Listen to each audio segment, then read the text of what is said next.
झालं? आपण कितीवरती आहे आपण इथे बसलो पेन्शनचा सीसीटीव्ही कॅमेरा आहे ना जेवढं असेल ना ते काढतो दररोज तुम्ही बसताय ते परिपत्रक आहे तुम्हाला माहिती आहे प्रशासकीय कार्यालयामध्ये आयडी घालून बसायचं असतं तुम्ही रिटायर झाले तरी तुम्ही इथे बसताय कशाकरता बसता पेन्शनचा इथे होतो पेन्शनचा इथे होतो पेन्शनचा इथे तुम्ही कशी काय बसले तुमचे जेव्हा काम करायचं होतं ना तेव्हा काम करत नव्हते तुम्ही समजलं ना जेव्हा तुम्हाला इथे नोकरीमध्ये होते तुम्ही तेव्हा तुम्ही तुमचं काम करत होते का तेव्हा काम करत नव्हते बरोबर आता सुद्धा तुम्ही बसताय पेन्शन म्हणजे तुमचा रिटायरमेंट झालेली आहे ना तर इथे बसून काय करायचे तुम्ही दलालीचं काम करता इथे अरे केले आमच्याकडे रेकॉर्डिंग आहे हा तुम्ही हे धंदे करताय गरज नाही म्हणजे काय तुम्ही इथे काय बसताय हे तुमचं जागा आहे का तिथे बसायची कुठे बस इथे का बसता तुम्ही दररोज इथे का बसता या कॅबिनच्या आतमध्ये तुमची जागा आहे तुमची जागा आहे हे रिटायर्ड झालेत ठीक आहे तरी त्यांच्या कॅबिनचं इथे ते बसतात आणि त्यांचे जे कोण मध्यस्थी येतात दलालीचं काम हे करत बसतात गरज आहे का साहेब तुम्हाला बोललो ना मला गरज नाही रेकॉर्ड काढूया का सीसीटीव्ही कॅमेरामध्ये किती दिवस तुम्ही इथे बसता म्हणून आयडी कशाला नाही आयडी कसा असणार तुमचा तुमचं रिटायर्ड झालेले आहेत ना पण कशाला ते आयडी पण तुम्ही रिटायर्ड आहे तुम्ही आता नाहीये या विभागामध्ये कामाला तरी ते येता गरज आहे का गरज नाही मामा परिपत्रक आहे प्रत्येक विभागामध्ये रिटायर्ड झाल्यानंतर पण लोक इथे बसतात आणि दलालीचं काम करतात जेव्हा यांची नोकरी होती तेव्हा यांनी काही कोणाचं काम केलेलंच नाहीये पैसे खाण्याचं कामच केलेले आता सुद्धा ते करतायत बोला यांच्याकडे चाललोय का मी यांच्याकडे हे कोण आहे साहेब हे कोण आहे माझ्या फाईलसाठी आलो होतो की नाही हे कोण आहे हे तुमचं नाव आहे आलो होतो की नाही आता आहे आता नाही कधी होते किती महिने होते यांचा काय संबंध आहे हे बोला हा तर पण रिटायरमेंटचं तुम्ही बघताय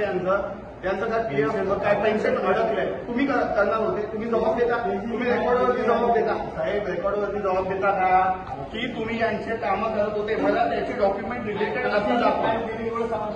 कधी दिले हो कशाला खोटं बोलताय दररोज बसताय उगाच यांना वाचवायला तुमची नोकरीची तुम्ही हे हो ऐका ना तुम्ही जबाब घेता का यांची तर रिटायरमेंट झालेली तुम्ही आता कामाला आहे उगाच यांना कशाला हा हे इथे बसून काय करताय तुम्ही बघितलं पाहिजे ना लोकांचे दलालीचे काम करताय आमच्या अध्यक्ष म्हणजे तुम्ही कशाला येताय साहेब जेव्हा काम होतं ना ऐका ना जेव्हा काम होतं ना तेव्हा लोकांचे कामं केलेत का घरात पैसे कमी पडलेत का रिटायरमेंटचे होईल ना सगळं नाही बरोबर प्रोसेस का इथे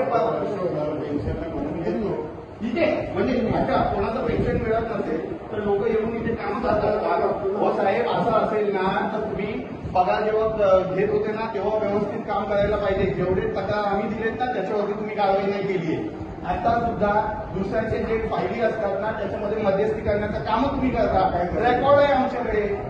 गरज नाही म्हणजे काय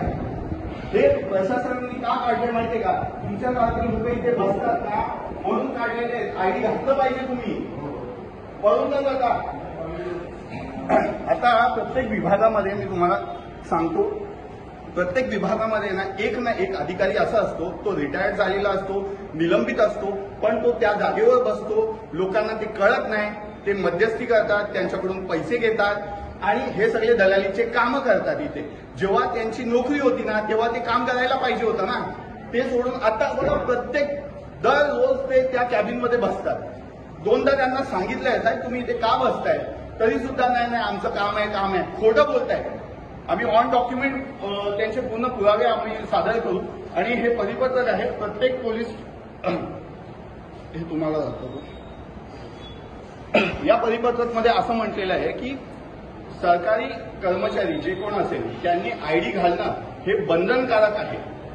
हे जाणून बुजून आयडी घालत नाही तर आपल्याला समजत नाहीये की कोण अधिकारी आहे कोण बाहेरचा कॉन्ट्रॅक्टर आहे म्हणून. तर या विषयी आता गंभीर विषय आहे. या विषयावरती आम्ही वीजचा तक्रार देणार आहेत आणि पुढे जे काही विषय असेल ते लोकांसमोर मी मांडणार आहे. धन्यवाद.